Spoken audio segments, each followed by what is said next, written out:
welcome everybody to the Magic Beans podcast. We are back again for episode number 89. I'm your host tonight, and my name is Shorty, and I have just a single solitary bean on the line with me tonight in the form of one Chewy. How's it going, mate? I'm good, mate. I'm good. How are you? Yeah, can't complain except for the just being put back into lockdown again. Yeah, I feel like this is just Groundhog Day, isn't it? But, yeah. But it's a little bit like that. Yeah. But, so we've got just one bean, but is it a bean sprout? Is that what we were saying? A special guest. We've got a special guest. I'll take bean sprout. Yeah, we spoiled it on the stream this week. We have a special guest tonight in the form of Rolling Royce. How's it going? Yeah, good, thanks. Good to be here. Yeah, glad to have you. So yep. We're expanding the Beans network. We're popping up bean sprouts all over the place. It's the Beans world is going off, which is awesome to see. But you had a very good performance at a tournament on the weekend, so we thought let's get you on, have a bit of a chat, let everyone know who you are, and get your feedback from the event that you played in. So we're going to get into that tonight, and we're very glad that you could join us. But before we do get into that, Chewy, can you tell us about our awesome sponsors? Absolutely. The Magic Beans podcast and tournament series is brought to you by the fine folk over at Josh and Pat's MTG Bazaar. They are a Facebook auction group with nightly auctions, premium auctions on the weekend. You can jump on, bid on some cards, pick up some bargains, and when you win, tell them that the Beans sent you. If I could add in as well as a third party, I strongly endorse Josh and Pat's. I've bought hundreds, probably thousands of dollars worth of stuff from over the last couple of years, but always great service and great deals, and can't speak highly enough of Pat over there. Excellent. That's what we love to hear, and you've also, and we'll get into it a little bit, I'm sure, but you've also been the beneficiary of the sponsorship with some of the events along the way as well. So nice little ecosystem we're growing here. It's very good. All works together. That's right. That's it. You buy the cards, Pat gives us the cards, you win the cards, and everything's just coming up Royce. It's great. Just don't say that value too loudly, because your partner might not be that excited about that. The fear we all have is one day our partners will sell our Magic collection for what we told them we paid for. Right? Yeah, that would not go down too well, especially for Chris. Yeah. I've spoken to my wife. I said, look, in the event something happens to me, I just want you to know, there's these folders. Take them to my friend here, my trusted friend. He knows the values. He'll sort you out and get you a bit of money. Okay, it's all right. Yep. So and you'll be set up for life. That's it. I could just imagine my wife going, "Oh, I broke even and got $25 for that volcanic island that you paid for it. How good's that?" I'll be like, "Thanks, Jen." Someone was nice enough to take it off my hands for what you paid for it. Yeah, even though, you'd used it for 10 years. So, thanks, suckers. Didn't even depreciate. Yep. Great. No, that's right. All right, we are way off topic already. See, this is what happens, Royce. I told you we fill out this time. No worries at all. It's all right. I'll ride the wave. Yep. All right. So, as I mentioned, you played in an event on the weekend, which was something that we spoke about on the previous podcast, which was the ESL Educational Cup, which was kind of like the test run for the ESL ANZ Champs Season 1 that's about to be kicking off soon. So, you played in that last weekend. That was last Sunday afternoon, and how'd you go? Yeah, we got the W. Got up to 5-0 and won the tournament. So well done. I was pretty stoked with that. Congrats! Yeah, really good. Yeah, how did you find the event? Was it smooth? Yeah. Overall, I'd probably say yes. So I think it was their first Magic related event. I believe ESL Play has run. As far as I'm aware, they're pretty in lots of other esports around. And they're getting their hand in this pie. But yeah, so look, it ran similar to a lot of other events I've played in. So particularly with, as we mentioned earlier, with lockdowns in Australia, I've been doing a lot more competitive play from home. So stuff like the Star City events, the Beans, obviously, jumping in on some inside esports stuff over on MTG Melee. Yeah, nice. But yeah, so I'd say I'm pretty well versed with competitive online play now. And played mostly similar to what I've played in. Played out like others. They've got their own system, like for the matchmaking and recording matches, those sorts of things, don't they? They do. Yeah. How was that interface? That all work all right? Yeah, same too. Yeah. So there is, like, they have a Discord set up as well. So my kind of first advice would be for those playing the upcoming tournaments with the ones coming up is make sure you're in that Discord. I think it's a compulsory thing to be part of that Discord. And that's the kind of first one where they'll announce where there's a new round posted, and you can kind of get in touch with your opponent quickly and easily through Discord. Often I find, like, those websites where there is some kind of mode of communication with your opponent through the website, but I always find Discord way easier. So yeah. It's what we're all used to using as well, so that makes sense. Yeah, and we found that works for us. It's You kind of, if you want to play in our events, you have to be in our Discord, otherwise you're just not going to get the communication. I know, like, we use the challenge system for recording all of our tournaments, and you can, like, message people through there and email them and that sort of thing, but it seems like 90% of the time the emails just get caught up in the spam, so that's no good when you're trying to communicate and organise a match. Yeah, and so particularly on, like, an event like this where it is running kind of back-to-back rounds, the Discord pings are kind of the easiest thing to get to. Yeah, so they did set times for the rounds? Look, it was a little bit... Yeah, I don't think there was. Okay. Yeah, so originally, before they set it up again, the educational cut being where they're learning and everyone's learning the system too, they had it set up with just challenge tournament mode in MTG Arena, and I actually put my hand up and said, "Oh, guys, I reckon we should do tournament match mode because that sets a timer in game, and it also, There's a few other things, but yeah. So I believe it was, and moving forward will just be tournament match mode in Arena. And I think you kind of have to have that because otherwise, especially like with the Book of Exalted Deeds and Faceless Haven combos, that sort of stuff that's getting around, you can't have untimed matches because they can just literally go forever. You end up with 50 people sitting around waiting. But I think it's a really good initiative to run the Educational Cup because it's educational both for people to get used to their system, but also for them to run what's essentially a new esport for that organisation as well. So educational in both senses of the word. Yep. So I think it's that's a strong initiative to, run a user acceptance testing before they get into the real thing. I think stop that's talking great. about work. Permeates everything. Switch mode. Yeah, that's it. So what deck did you play? On the weekend? I was on Gruul Aggro. That's those not of like you. That's very uncommon. Gruul Aggro Historic, Gruul Aggro Standard. Yes. Yeah, look, it's just a deck I still do enjoy generally playing. Don't enjoy playing a lot of the other decks in Standard too, so that's where I landed and still performs reasonably well. Turns out Throne of Eldraine was a good set. And, yes. We may have mentioned that once or twice in the podcast. Yep. So you said you sort of gave them some feedback during the day. Were they like receptive to that feedback? Did they were take it on really board, good. that sort of thing? Yeah, good to hear. A couple of things, if I could note for those who might be jumping in on the tournaments coming up this weekend.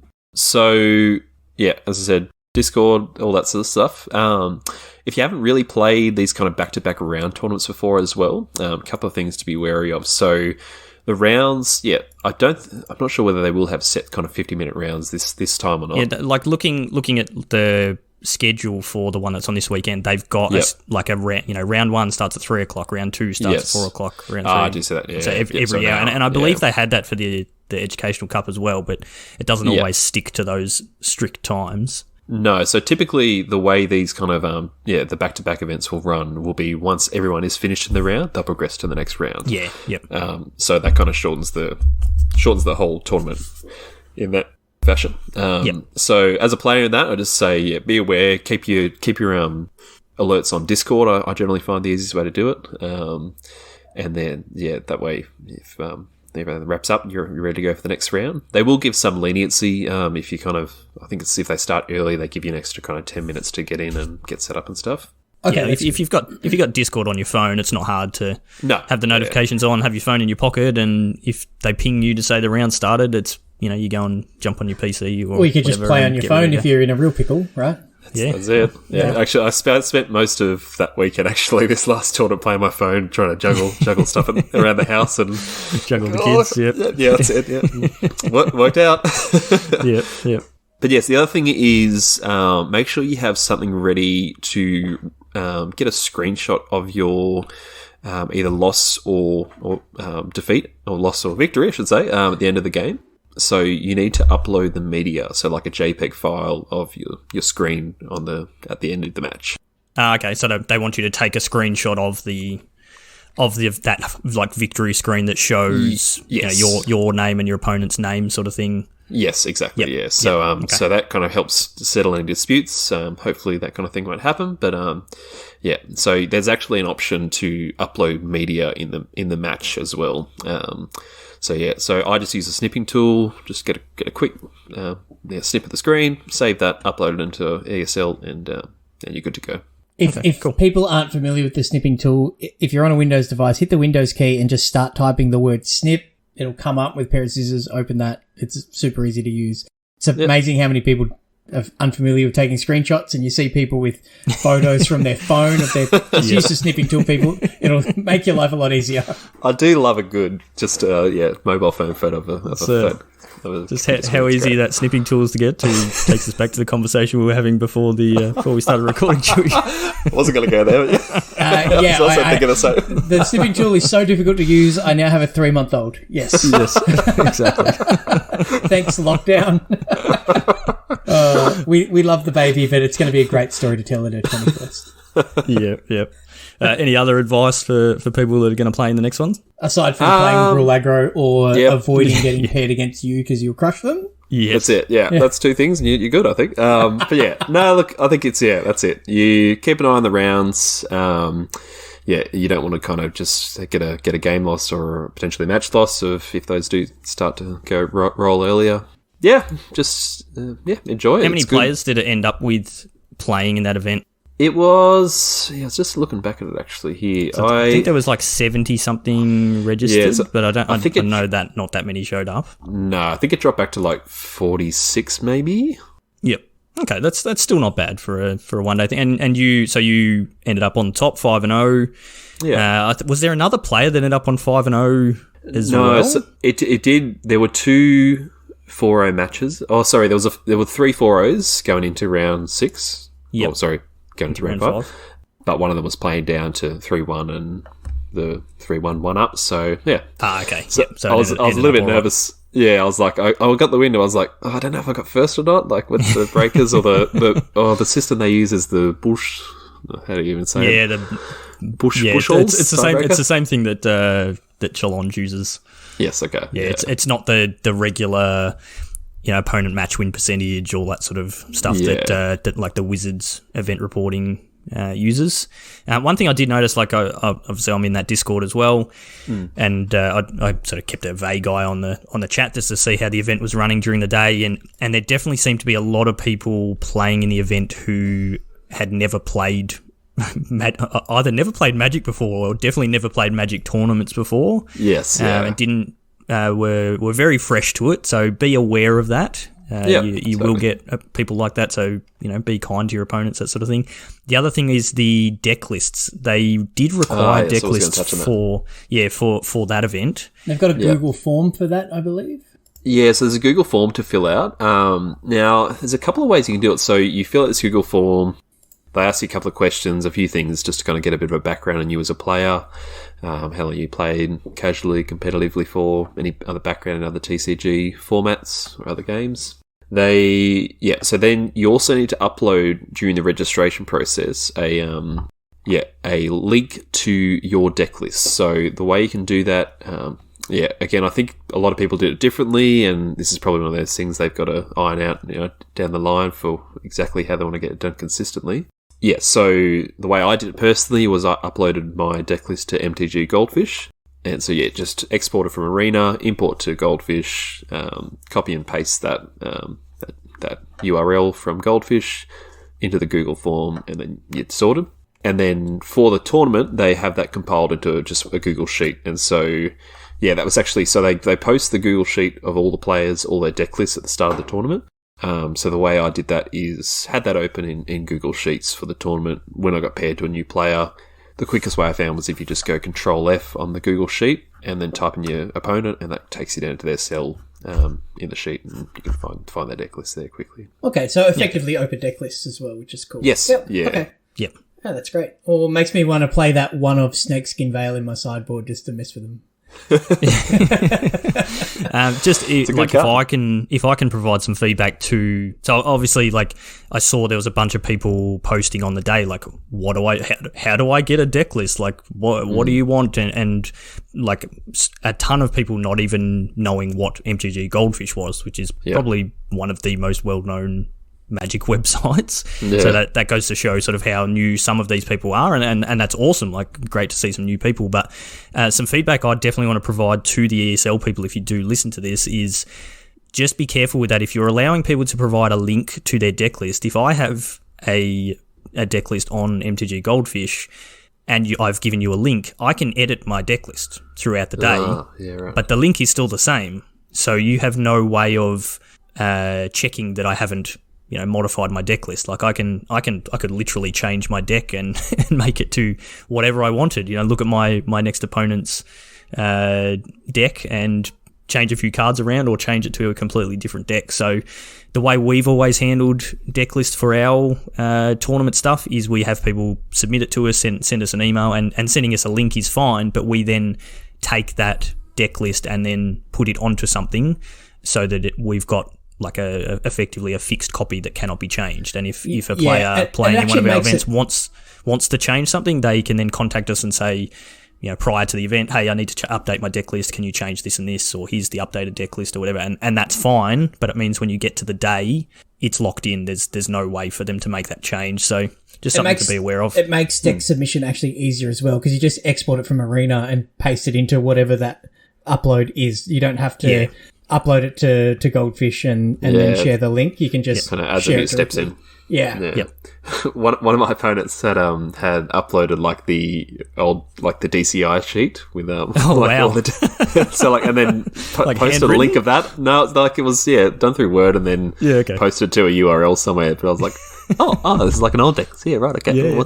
Now remember we had to do that for Nats, Shorty. We've had to do that for Nats and PTQs and stuff before. I don't know. It's been so long since we had to submit deck lists. At least the last PTQ I went to, we had that. Yeah, what's paper magic? Exactly. Those things collecting dust on the shelf behind me, right? Yeah. The things we appreciating value, Chewy. Yeah, exactly. Yeah, it's an investment. Yeah, that's right. So I'm assuming you're planning on playing in the ESL season that kicks off this weekend. I am indeed. Yeah, I was thinking about it for a bit, but so I'm ready to go. So very good. Do you do you guys know in terms of like they've got this leading up to the championship thing, and so you earn points if you make day 2. Do you know how many points is required to get to the championship? I couldn't find that info. It will just be the highest points. Yes. Okay. Right. Okay. Yep. So it's just a ladder that is running through the season. Gotcha. And then the top, I'm pretty sure it's the top 8 from the ladder will go through to the championship at the end of the season. So if you can, we said it last week on the podcast, if you can win one of these events, you're probably pretty guaranteed to be into the championship with the amount of points that you're going to get. But you can also get there with some consistent finishes. So yeah, that's going to be my path to the championship, is just consistent mediocrity. That's I thought you were going to say the spike one, but like we mentioned it when we first talked about this. Like, the fact that it's a 2-day event is kind of hard. Like, it starts at 3 o'clock on Saturday. 6 rounds, like that's literally all the afternoon into the evening. As we've said before, like all 3 of us on the podcast tonight all have kids. We've got other things going on. I mean, for us in Melbourne here, we're not doing anything now this weekend, but that's a fair bit. And then if you make the top 8 to get to day 2 or whatever it is, you then have to play again. And awesome, but not really suitable for people in our position. So. It's a challenge, and it means that probably playing all 4 is probably a bit of a stretch. Yeah, the the backlog of brownie points probably doesn't go that deep. But yeah, like they're every 2 weeks, so yeah, not going to get away with every second weekend. 6 playing rounds from 3 in the afternoon. It takes us all the way through, like feed, bathe, and putting small humans to bed. That's a lot to ask to do that 4 times in 2 months. So, yeah. Yep. You play Mono Red, Shorty? Yeah, I probably will. Yep. Nice. It did well against you, so. It did indeed. Can't argue with that logic. Let's not talk about the D&D League. Yeah. So, like, sort of mentioning the consistent finishes that you've been having, Royce. So, you've been playing in our events for quite a while. Like, about a year. I don't know. Yeah, I don't think you were in like the very first couple that we did, but how did you find us? Did I contact you through Mogul, or I'm pretty sure you played the Mogul event? I did play the Mogul event, so I knew a few of the guys through there. I think it might have been Plunks. Okay. Yeah, so we've been knowing each other for quite a while, and he kind of said, "Oh, jump in this, man. Some good prizes." I was like, "Oh yeah, all right." Come and farm these scrubs. Yeah, exactly. Yeah. So you like just sort of looking at your resume in the Beans event. So you won the April historic event. Yep. You came second in the July historic event, losing to. Or didn't you actually beat Aragoth? But the tiebreakers made you. End up second? That's right. I think it was like that actually. Yeah, something like that. And I couldn't see it listed sitting in either. 4th. I came second in the what was the other league? Keldheim League. Okay. Yeah, lost to P-Jaw, is that correct? Yeah, that's right. Yeah, that's we had an infamous rivalry. And sitting in 4th on the MV ladder, probably going to drop down though. Let's be real. Yeah, I mean you're at a high enough points total that you're pretty guaranteed to be making it to the Envy at the end of the year. I think you'd be pretty safe. There's only one league and one, maybe 2. I mean, you probably win the next historic event, so there you go. There's a few extra points. Let's spike it. Let's do it.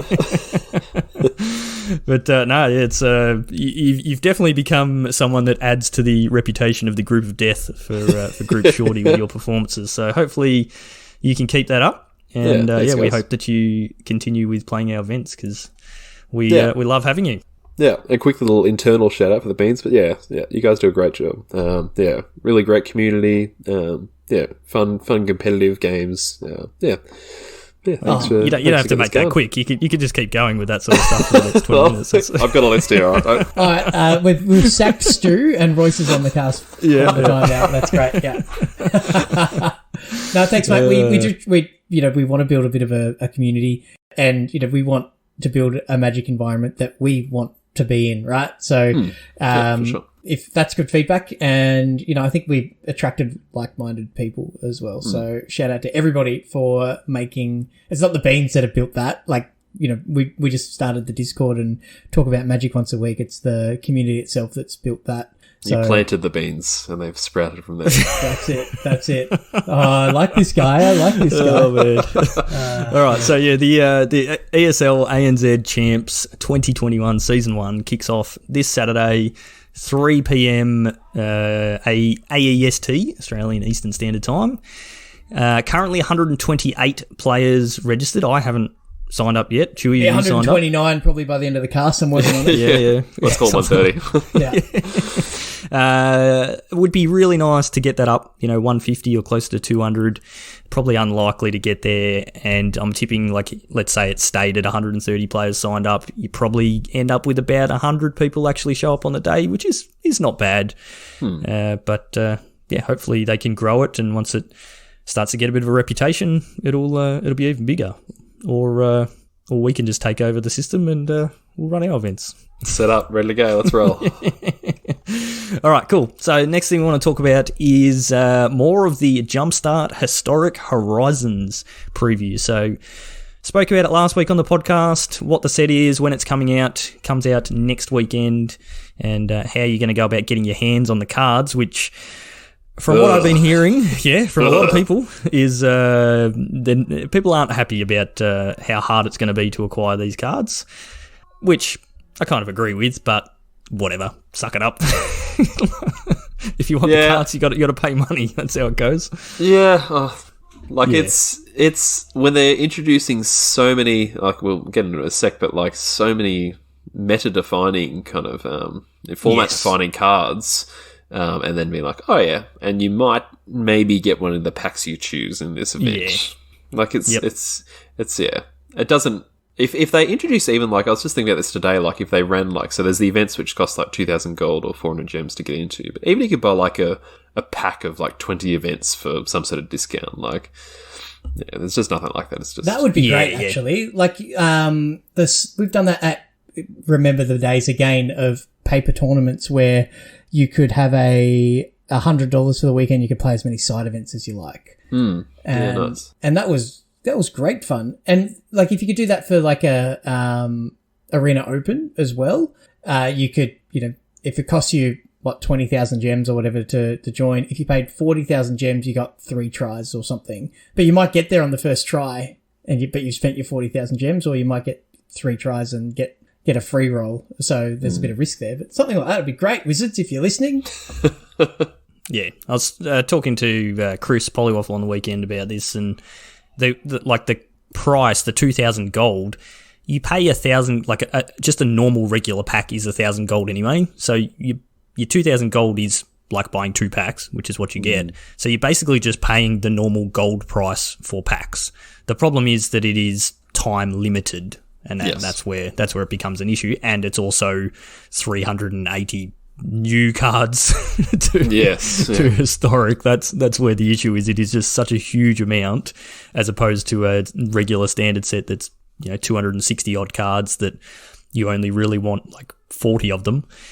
It's and like you said, Royce, it's there is just so many super powerful format defining cards that you're going to want. So I've got like 60,000, 70,000 gold just sitting there doing nothing. So I will probably be spending that.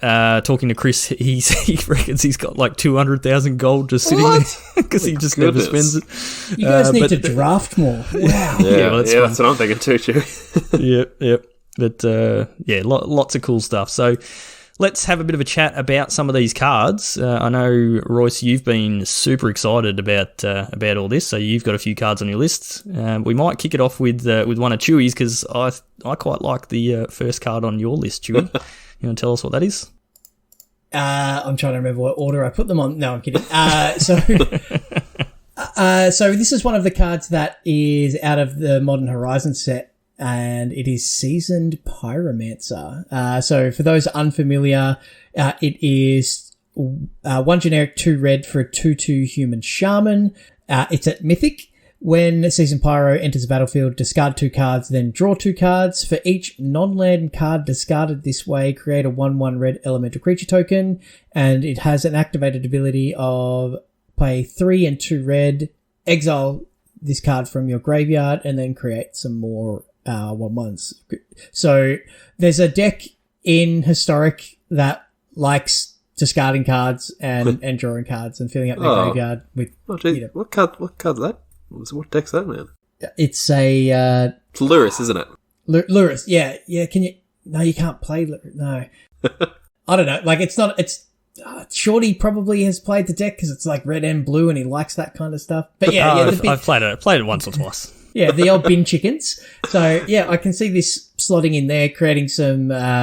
It's just one card that can not only fuel your actual strategy, like putting bin chickens in the bin, and then next turn you're really well set up to get them out. It helps find extra spells, discards excess lands, all the rest of it. But it's also a little bit of just an army in the can as well. So, you for 3 mana, you can put 3 to potentially 4 power, depending on what you discard, into the bin. And then you've also got that nice little mana sink late game where you can create a couple of extras as well. So this card does a lot of work and a lot of different things. So I think it's really good. I don't know whether this means that some of the Madness cards are a bit more inviting, whether maybe that mode's been sort of superseded by some of the more recent ones, but maybe worth thinking about. But yeah, I really like this card, and it's one of those cards that's on the cusp good enough for Modern, where it's playable, but it's not great. but some people might disagree with that. But, it's a 3-mana 2/2 in Modern. Historic might be a better spot for it, right? Where it's on the right power level to be a really, really good card in the format. What do you think about it, Royce? Yeah, no, I can totally agree with most everything you said there, really. Like, it's lots of utility. Yeah, does a lot. Fits in well with that, is it Phoenix deck already? Yeah. No brainer to play it, I think. Yeah, I reckon it's going to see lots of play. Yeah, I reckon. Of the cards I've seen, I think that's probably what I've heard the most hype about. Yeah. Yeah, well, like a couple of cards that are on my list to talk about that go along with that. There's a bunch of madness cards, as Chewy mentioned. So you got like Fiery Temper, which is one red instant, deals 3 damage to any target, but it has madness for a single red.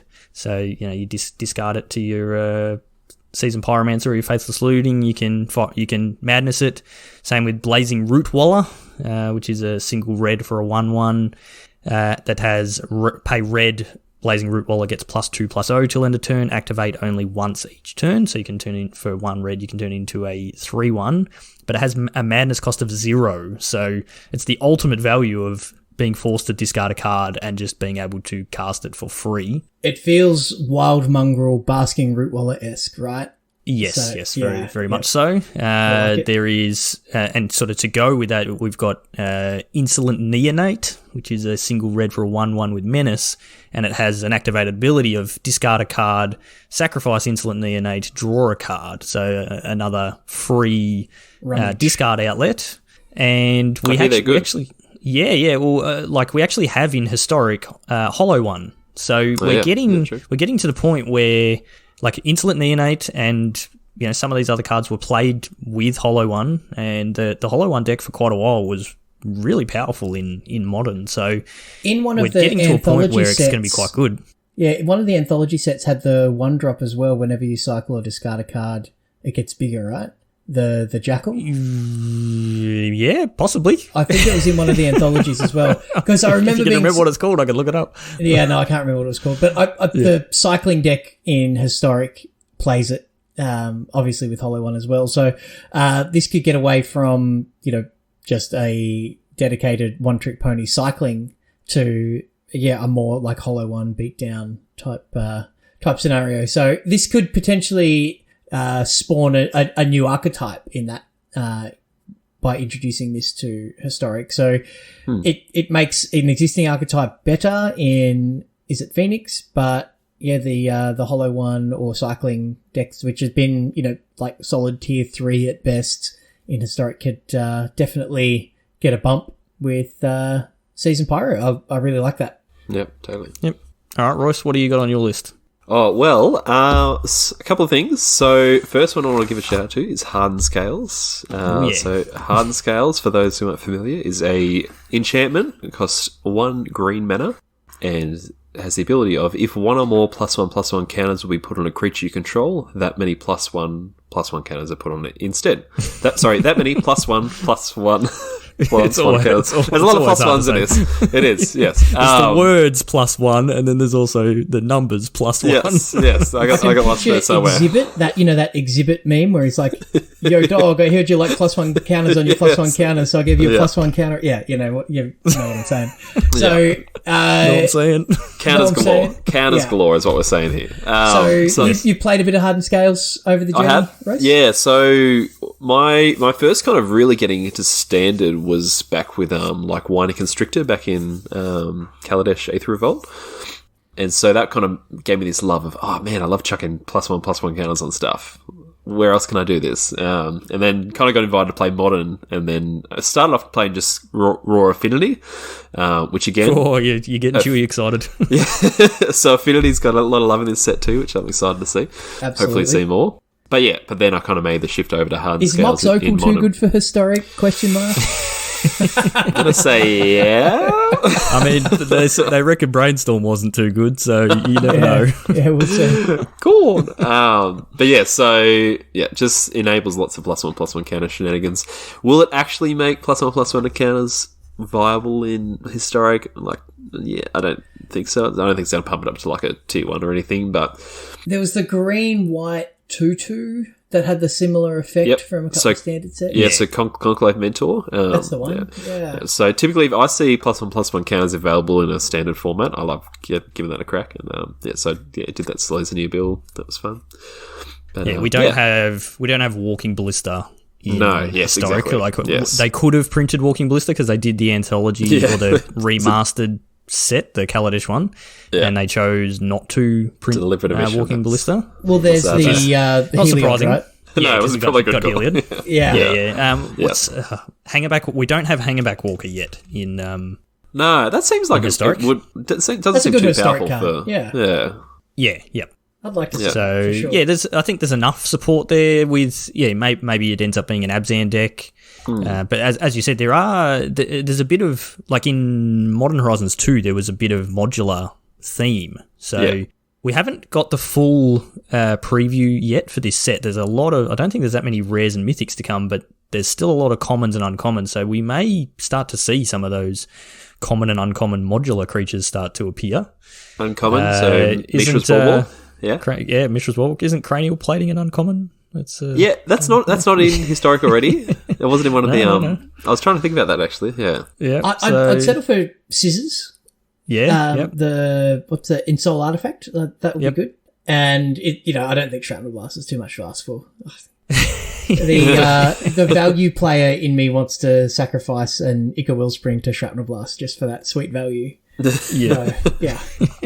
I mean, we've seen Thought Monitor already get previewed, which is the 7 mana affinity for artifacts, Mole Drifter. We've got like Esper Sentinel as well. So that might be they're starting to sort of lay the groundwork for future releases. They seem to do this with a bunch of different things where you get some cards and it's like, oh, maybe we can build this deck, but it's not quite there. We don't quite have enough yet. And then the next set comes out and it's like, oh, hang on, here we go. We got a bit more, and all it just needs that critical amount, and then all of a sudden it's a powerful deck. So we'll have to see what happens there. Yeah. Chewy, what's the next one on your list? The next one in my list is kind of a not a specific card, but a tribe, which is the introduction of squirrels. Slivers into Merfolk. It's already Merfolk. So, and they did get a boost as well. But I know particularly the casual crowd love them some Slivers, and they're a cool cool tribe, and there's a number of them in this set. Like there's the first Sliver, and there's Bladeslide Sliver, the Hasty Sliver and such. And given that they've just made Brawl a sort of standing part of the arena ecosystem now, if it's historic Brawl, then you can play Slivers, and that's pretty cool. I think there's a whole bunch of changelings out of the last set that can help pad that out. And, so not so much for competitive play. I don't think there's enough here. As you just mentioned, they introduce stuff, but it's not quite there. This is a classic example. It's not like the elves that they've introduced where there's already kind of a tier 2 elf deck in historic and they're getting some new toys to play with. This is that first iteration of Slivers into the arena platform. So, but as you say though, like I haven't had a lot of experience with Slivers, to be honest, but as I see a lot of it, it seems to be there's a big casual love for a soft spot for this tribe, and people enjoy doing fun things with it. But is it ever really that competitive, a tribe, Slivers? It was pretty good back in Pauper. Good in Pauper, but like back in the day, in Standard, it was very, very strong. In Commander, there's like a Sliver combo, like early turn combo deck that's not really a Sliver deck. And then there's your more traditional sort of beat down. And it's not super competitive, but it's cool to grow your army. So it's a good play experience. Yeah, but for sure. What I think is great about it is not thinking about this so much in the historic context, but in the actual Jumpstart event to get the Sliver packs and be able to get those sweet synergies is pretty cool. So that could be fun and exciting as well. If you get a first Sliver and it could cascade into Cloud Shredder Sliver, and then all of a sudden it's got haste and, you're having all of this fun. So, or double strike off a bone scythe sliver, or, flying off the other one, if that's even in here or not. But yeah, it could be a really fun deck type or booster type to choose in the historic event. So I'm sure I'm going to do it at least once. So yeah. What about you, Shorty? Have you got any here that you like? I mean, there's a red card that says Phoenix on it, so I kind of have to talk about that one. So this is Mana Gorger Phoenix. It costs red for a flying 2/2. So I'm interested. Pretty happy with that. That's not something you see very often. No, it can't block. Don't care about that. Not a problem in my book. It says, whenever you cast a spell, so any spell, if Mana Gorger Phoenix is in your graveyard, put a flame counter on it for each red in that spell's mana cost. So if you had one of these in your graveyard and then you cast another one, the one in your graveyard would get 2 flame counters on it. If it has 5 or more flame counters on it, return it to the battlefield and it perpetually gets +1/+1. That's a nice card to discard to Seasoned Pyromancer. Yeah, they just keep coming back. Like they die, they go to your graveyard, and every time they come back, they get bigger and bigger because they're perpetually getting that +1/+1. So not quite the same as Arclight Phoenix. Probably a different deck. Yeah, maybe in a deck that's discarding cards a bit more. Not really sure. It probably won't see a ton of play. It also doesn't have haste, which is not ideal.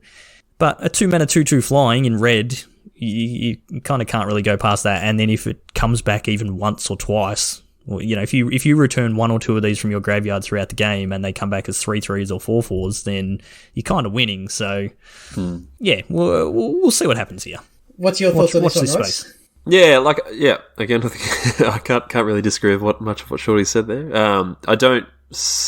Again, I could be proven wrong. Feel free to play this recording back in a couple of weeks' time, but I don't see a lot of play, or a lot of real tier 1 play. I don't think it seems a bit slow. Yeah, I think this is outmoded by the bin chicken itself. Yeah, but if this cost 1 red and it was a 2/2 with haste, this would be really good. Yes. Then when it comes back, when it gets reanimated, it comes back as a 3/3 with haste, and then you're all good. So they've been a little bit conservative on it. Yeah, which is probably fair. Probably going to take the power out of it. Yeah, but I think when I look at this card, my first thoughts are it's a cool card, and I hope it finds a home because it's a cool design space. I like the card a lot. It would be great to see play somewhere. Yeah, no, that's fair. Yeah. All right, what's your next one, Royce? Yeah, next one I want to touch on is another new Planeswalker. So lots of new Jumpstart Planeswalkers, which is cool. The one I was going to mention is Freyalize, Skyshroud Partisan. So Freyalize is a legendary Planeswalker, costs 1 mana and 2 green mana. What's the easiest way to say that? Is that... I'd say 1 green. 1 green. Yes, cool. Yep. Sweet. So... +1 is untap up to 1 target elf. That elf and a random elf creature card in your hand perpetually get +1/+1. -1, seek an elf card. Do you guys know how the seek mechanic works? Has it been announced? So it'll pull a random elf out of your deck. So seek is looking for a card in your library. Yes, okay. But it does so without shuffling your library, and this is why it's the arena only mechanic. Right. It will just... obviously Arena knows the order that your deck is in. It just goes, oh, yep, I'm going to take this card, pulls it out, goes into your hand, everything stays in exactly the same spot. Gotcha. What's the biggest elf in Historic? The biggest elf? Well, they grow. So you've got that, the one from Dominaria. It gets bigger as it gets counters as you summon elves, but I don't know what the biggest one is. Elves always get bigger. Yeah, they always get bigger, but I'm trying to break this card in my mind, right? So...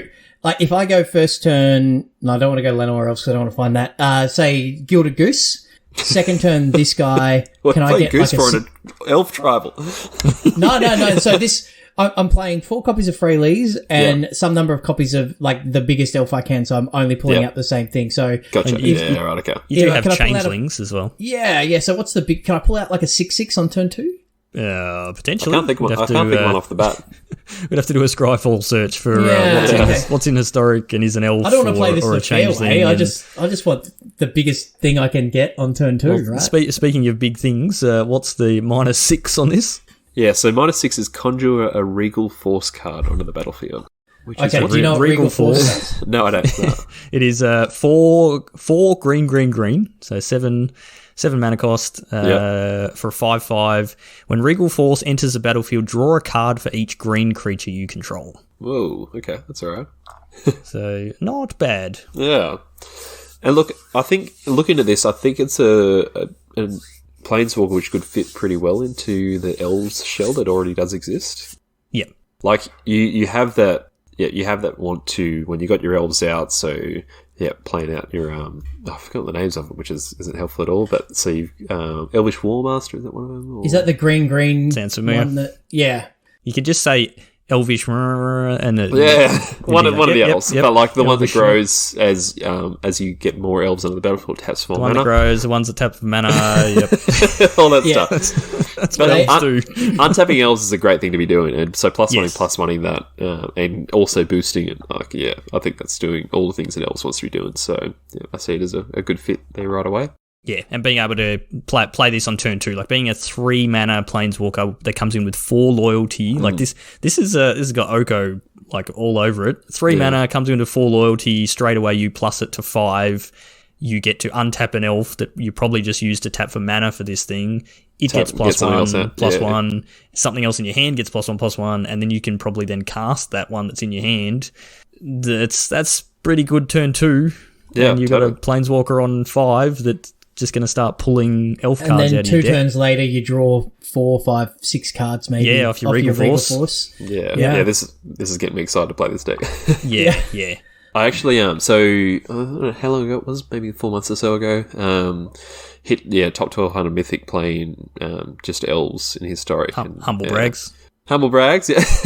but yeah. So again, this has got me excited for elves getting a boost. I think it'll be good card. Absolutely. And a little bit like the Sliver topic that we talked about before.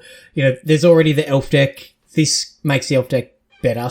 Totally. So I like that. If there's viable tribal decks in a format, then that's generally a good sign of the format being in a good spot. Look, Muxus was an outlier to that statement because that wasn't really a goblin deck in that traditional sense. It was a bit too busted. Where I think the randomness and the being elves rather than goblins, I think make it, there's not a lot of haste going on and such. So can be just as explosive but probably a little less miserable to play against than Muxus. But I like it. I think it's great.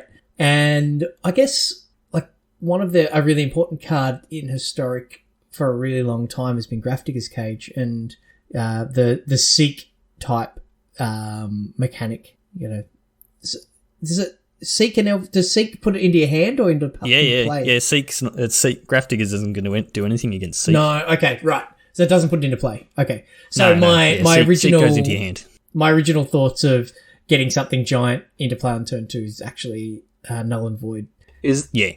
Is there much of a shifting topic a bit here, but seeing a few in the last week that have been spoiled, which we kind of touched on a bit before the podcast, we were seeing like Restoration Angels, Soul Herders. Is there going to be something with Flicker here that's going to be viable in historic? I don't know. Like we don't have like Kiki Jiki. No, yeah, that's right. With our Restoration Angel, we obviously we don't have this point. We've got Splinter Blade Twin. Splicer. Yeah, I was just looking at that too. Yeah, Yep. We've got Urian. Yep. You don't have to play a Urian deck. You can just play a deck with 4 Urians in it. Yeah. And get all of those flickers. There's the I can't remember the name of the card where you can actually like flicker a creature to save it in like a combat trick. There's you've got Ephemerate. Ephemerate, that's the one.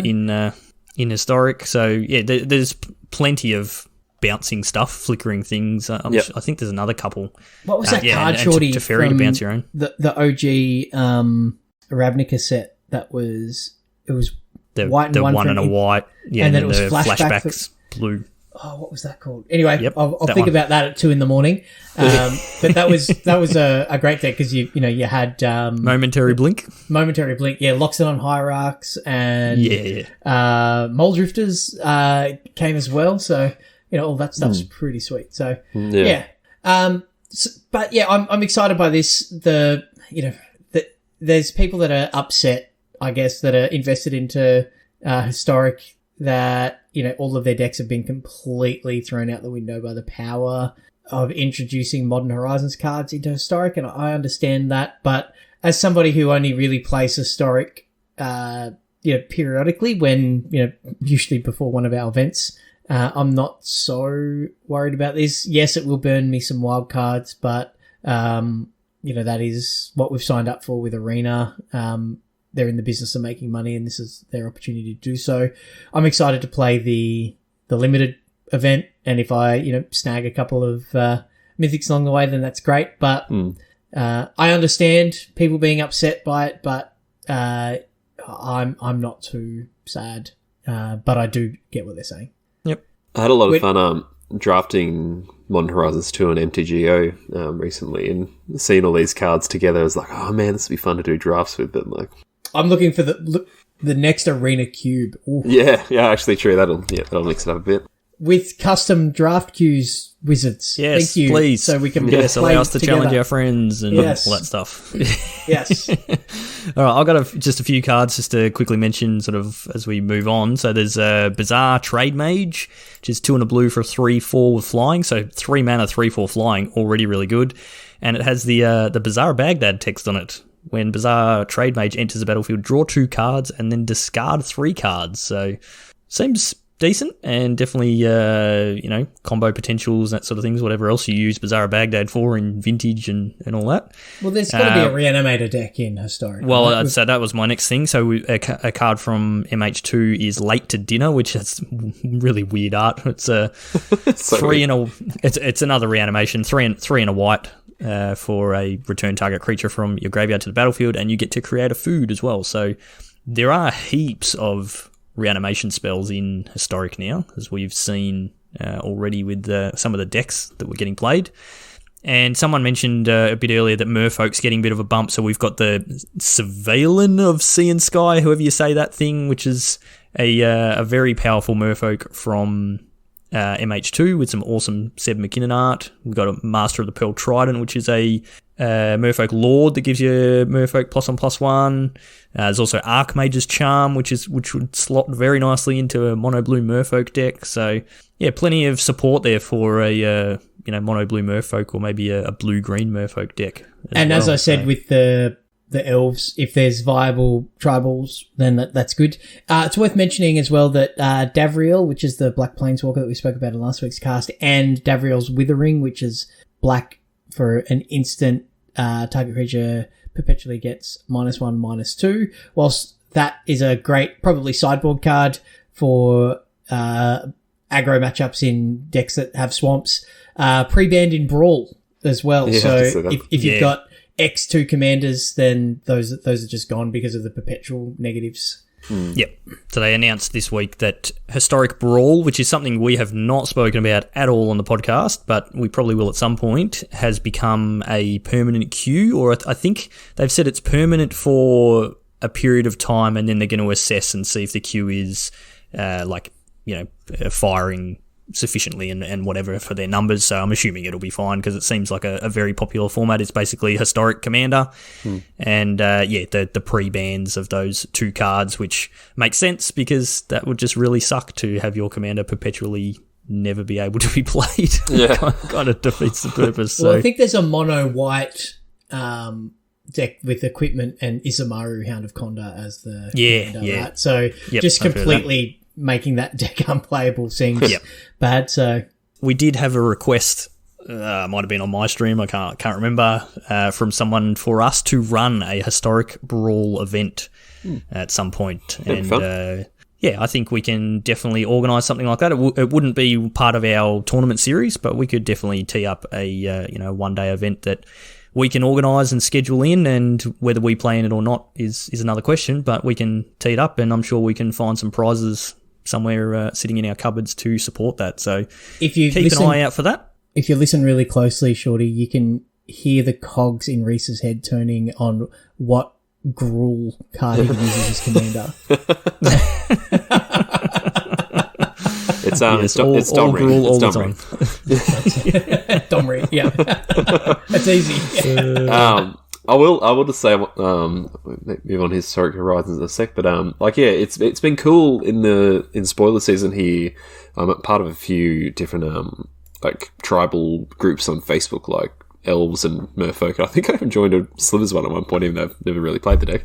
But there's just a lot of excitement of people like, oh, like this has been added to our pool of cards to build with, guys. How good's that? Like, yeah. So as much as there's been negative stuff with the rollout of how it will get to the cards to the players, I think it seems like there's a lot of excitement for this set with the players out there of the potential of building new stuff. So that's cool. Yeah, I'm certainly excited about it. I reckon it's going to be awesome. Yeah, Maybe likewise. between the next phase of the... Well, my goodness, mental blank. Maybe between the next phase of the current league, maybe Cracker, who is our filthy casual, might want to jump on a stream and play some Brawl. So, Cracker, Sounds I know good. you're There you listening. go, Cracker. Locked in. Right. I think he did commit to playing some Jumpstart on stream, so Okay, sweet. we might get into that.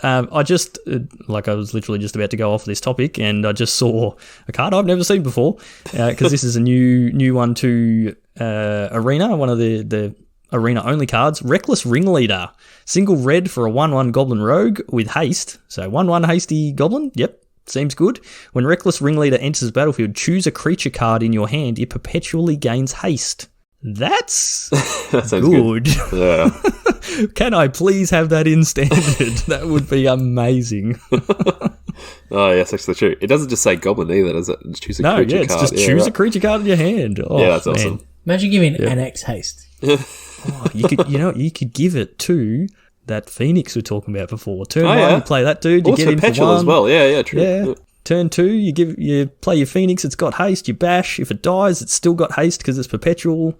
Comes Now we're- back. Oh, now we're man, here we brewing, go. boys. We're Now we're brewing. brewing. Yeah. Okay, anyway, we better get off this topic. We're running out of time. All right, so the next thing I wanted to talk about this weekend is the first of the gauntlets. So we've mentioned them a few times on the podcast.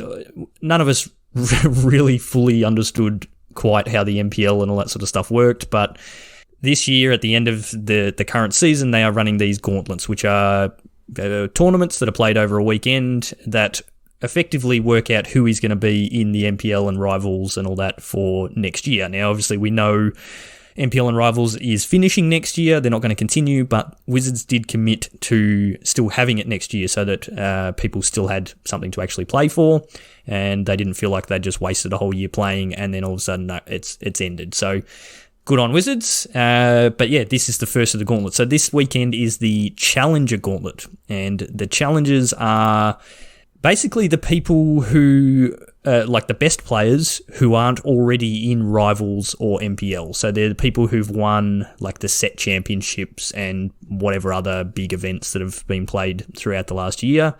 They've qualified for this Challengers Gauntlet. I believe there's 24 players that are playing in it, and it's held over 2 days. Standard and historic, so split format as we've seen for a lot of these events before.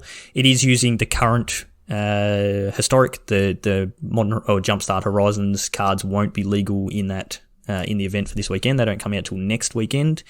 And it's actually, I was saying to the guys before the cast, it's actually it's a super important tournament. The top 4 from this event qualify for Worlds, so World Championships. We spoke about this last cast or maybe the one before, where everyone who plays in Worlds gets a 50 grand appearance fee plus their share of 250 grand in prizes. So qualifying for Worlds straight up, guaranteed 50 grand.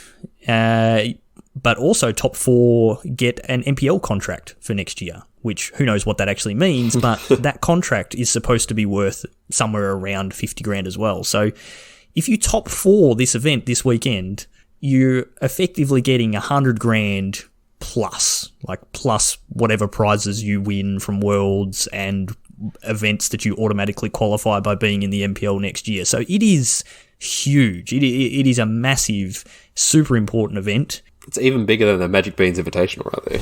Oh yeah, maybe. Well, they don't get a token. They don't get a custom token. So okay. Yeah. Which just got released actually from Pat. He previewed it on his stream recently, designed by Hemsey. So yeah, top 4 go to Worlds. The next 8 go into the Rivals Gauntlet. So in pretty much a month's time, September the 2nd, we're going to have the Rivals Gauntlets and the MPL Gauntlet. So it'll be similar things, and this will be determining who stays in Rivals, who drops out of Rivals, goes to Challengers, who goes up to the MPL, who stays in the MPL, that sort of thing. So yeah, pretty big event, and I'm actually pretty excited about this from a format perspective, because Standard, people have kind of forgotten about Standard a little bit. Everyone's been super excited about Standard 2022, and we haven't seen much of current Standard. And looking at the decks we've seen getting played in our league, there's still quite a bit going on. Yeah, there's been some innovation, hasn't there? Yeah, we've got a new big deck in the Naya Winota, and that's being explored. But there's plenty of other good cards that have actually come out of the D&D set. So I think this will be a tournament to watch.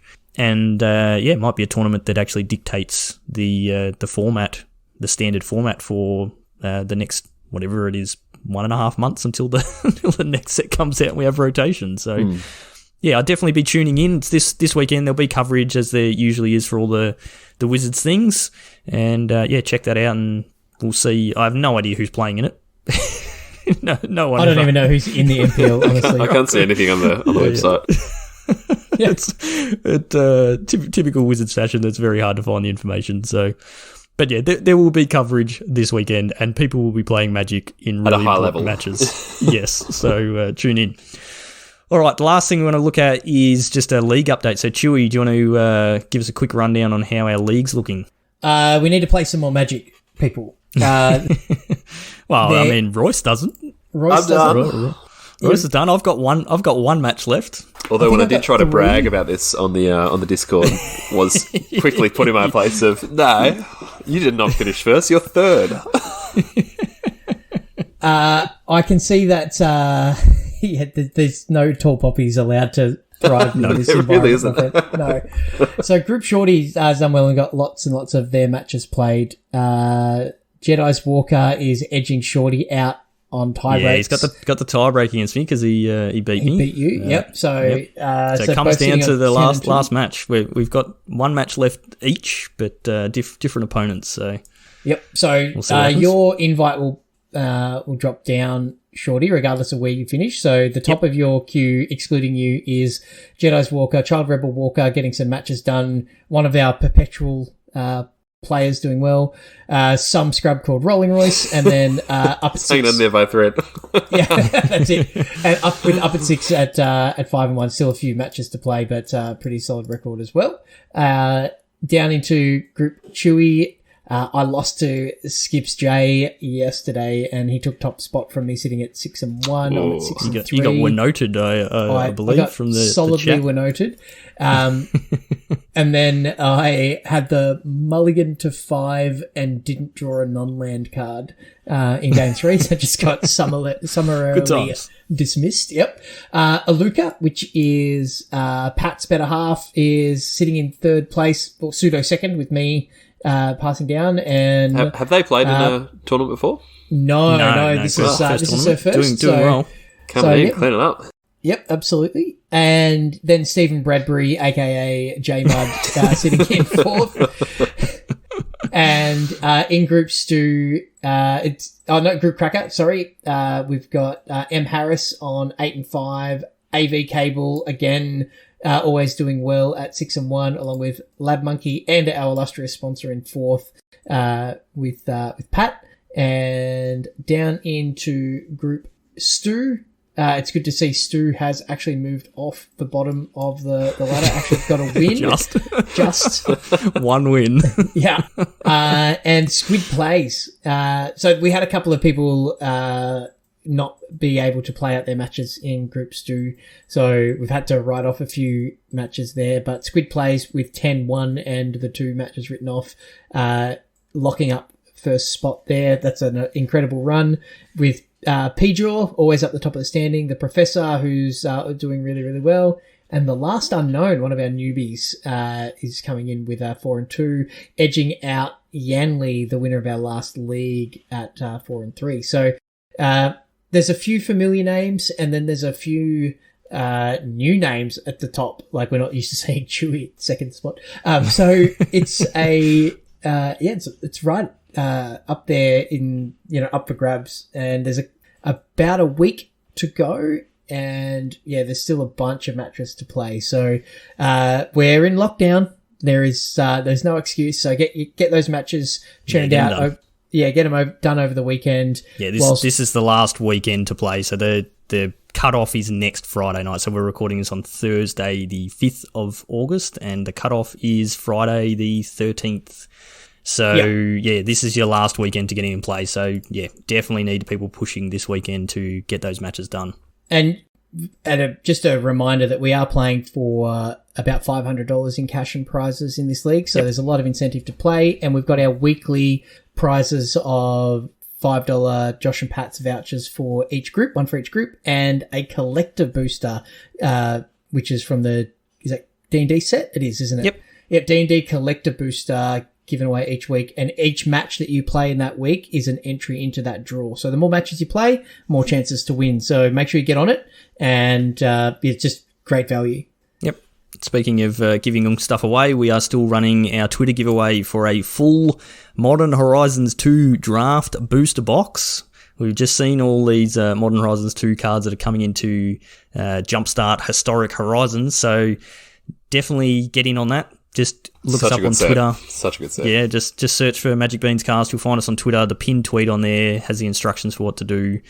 Get in on that, because that's an awesome prize. I think they're like $350 for a box of that, and the EV is really high, and there's a ton of good cards, and it's a really good set to draft. So go and look that up. That'll be closing, I think we said the 16th of August, so that's about a week and a half away. So get in on that. 60 different Twitter profiles, and they're all very much in the running. Rolling Royce 1, Rolling Royce 2.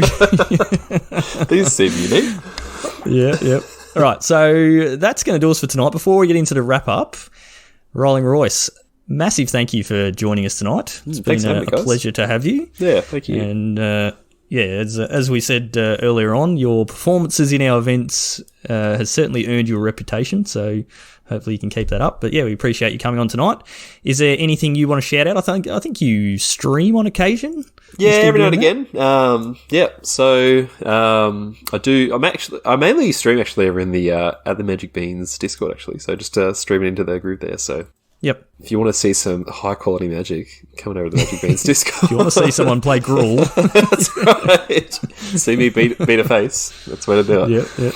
But playing as well with the guys as well with Team Exodus Panda with Masonitas. Yep. So that's a good group of guys there. We've been doing some play testing and getting into few of these more competitive tournaments. So got a few good guys on that team. So I think the Professor and who's the other one? Is Plunksy on there as well? I don't know if Plunxy's joined yet. Squid. I'm pretty sure Squid Plays is on there. Yeah. There's a few players who do very well in our Beans events, and you fit right in there. So definitely come and check out Royce playing in our Discord, because certainly knows how to pilot a Gruul deck. Absolutely. And anything else you want to shout out? No. I think that's about it for me. All good. Thanks again for inviting me. It's been good, guys. No, loved having you, mate. Absolutely slotted right in, and Cracker and Stu, you better put in some good performances over the next weeks, because the bean sprouts are definitely growing. So it's absolutely. Thanks for coming in, and thanks for being part of the beans community over the last year or however long it's been. It's been good to get to know you through that. Totally. Thanks, guys.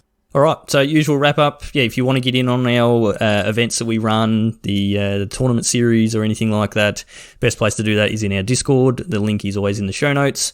There's also a link in there for our merch store where you can pick up some sweet Magic Beans gear, hoodies, T-shirts, all that sort of stuff. Go and check that out, and that just helps us out a little bit so that we can run more events with bigger and better prizes.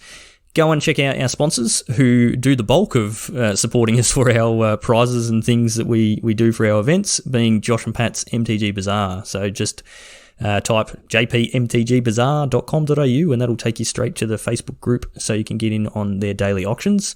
You can find us on YouTube, Facebook, Twitch and Twitter, all of those places. Just search for Magic Beans or Magic Beans Cast and you will find us there. If you want to find me on Twitter, I am at Peace Inc. Chewy, you are? At Chewy MTG.